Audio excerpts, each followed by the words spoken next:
Welcome back to umbrellas stories. ഇന്ന് നമുക്ക് കുറച്ച് എക്സാം ടിപ്സ് പരിചയപ്പെടാം.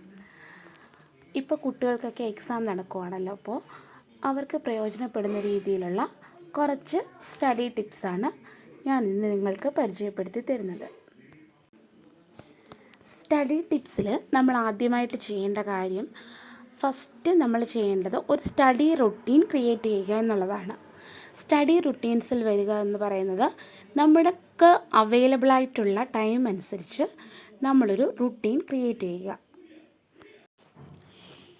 ഇപ്പോൾ നമ്മൾ സ്ക്രീനിൽ തന്നിരിക്കുന്ന പോലുള്ള ഒരു ടൈം ടേബിൾ നിങ്ങൾക്ക് ഒന്നുകിൽ സ്ക്രീൻഷോട്ട് എടുത്ത് വയ്ക്കാം, അല്ലെങ്കിൽ നമുക്ക് ഒരു ബുക്കിൽ എഴുതി വെച്ചിട്ട് നമുക്ക് അവൈലബിൾ ആയിട്ടുള്ള സമയത്തിനനുസരിച്ചൊന്ന് റീക്രിയേറ്റ് ചെയ്യുക.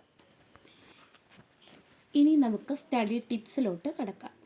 ടെക്നിക്സ്, അതായത് നമുക്ക് ഒരു നോട്ട് നമ്മൾ തയ്യാറാക്കുക, അതുപോലെ create mind map, flash cards ആയിട്ട് നമുക്ക് നോട്ട്സ് എഴുതി സൂക്ഷിക്കാം. അതുപോലെ വാച്ച് സ്റ്റഡി വീഡിയോസ്, നമുക്ക് സ്റ്റഡി വീഡിയോസൊക്കെ കണ്ടു നോക്കാം. അതുപോലെ write and say it loud, നമുക്ക് വായിക്കുകയും അതുപോലെ തന്നെ ഉറക്കെ നമുക്ക് പറഞ്ഞു പഠിക്കുകയോ ചെയ്യാം.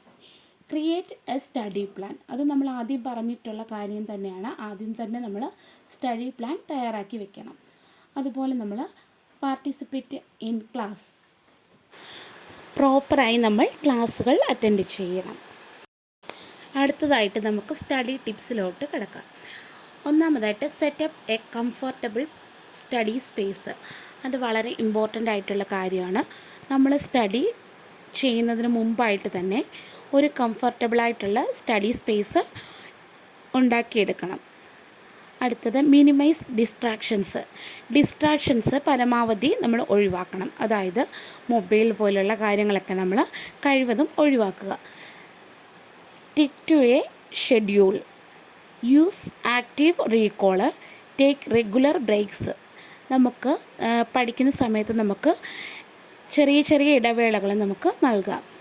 Keep your study space organised, നമ്മുടെ സ്റ്റഡി സ്പേസ് എപ്പോഴും വെൽ ഓർഗനൈസ്ഡ് ആയിരിക്കാൻ നമ്മൾ ശ്രദ്ധിക്കണം. ബ്രേക്ക് ടാസ്ക് ഇൻറ്റു സ്റ്റെപ്സ്, അതായത് വലിയ ടാസ്കുകൾ നമ്മൾ ബ്രേക്ക് ചെയ്ത് സ്മോൾ ആയിട്ടുള്ള ടാസ്കുകളാക്കി മാറ്റിയിട്ട് നമുക്കത് കംപ്ലീറ്റ് ചെയ്യാം. റിവ്യൂ കീ കൺസെപ്റ്റ്സ്, അപ്പോൾ നമ്മൾ ഈ ടിപ്സൊക്കെ ഒന്ന് ഫോളോ ചെയ്ത് നോക്കൂ. അതുപോലെ നമ്മൾ കൺസിസ്റ്റൻ്റായിട്ട് പ്രോപ്പറായിട്ട് ഓരോ കാര്യങ്ങളും കറക്റ്റായിട്ട് നമ്മൾ പഠിച്ച് അത് ഫോളോ ചെയ്യുവാണെങ്കിൽ എക്സാമിന് നമുക്ക് നല്ല മാർക്ക് സ്കോർ ചെയ്യാൻ പറ്റും. നമ്മുടെ ഈ വീഡിയോ ലൈക്ക് ചെയ്യുക, കമൻറ്റ് ചെയ്യുക, അതുപോലെ സബ്സ്ക്രൈബ് ചെയ്യുക, ഫ്രണ്ട്സിനൊക്കെ ഒന്ന് ഷെയർ ചെയ്ത് കൊടുക്കുക. Thank you.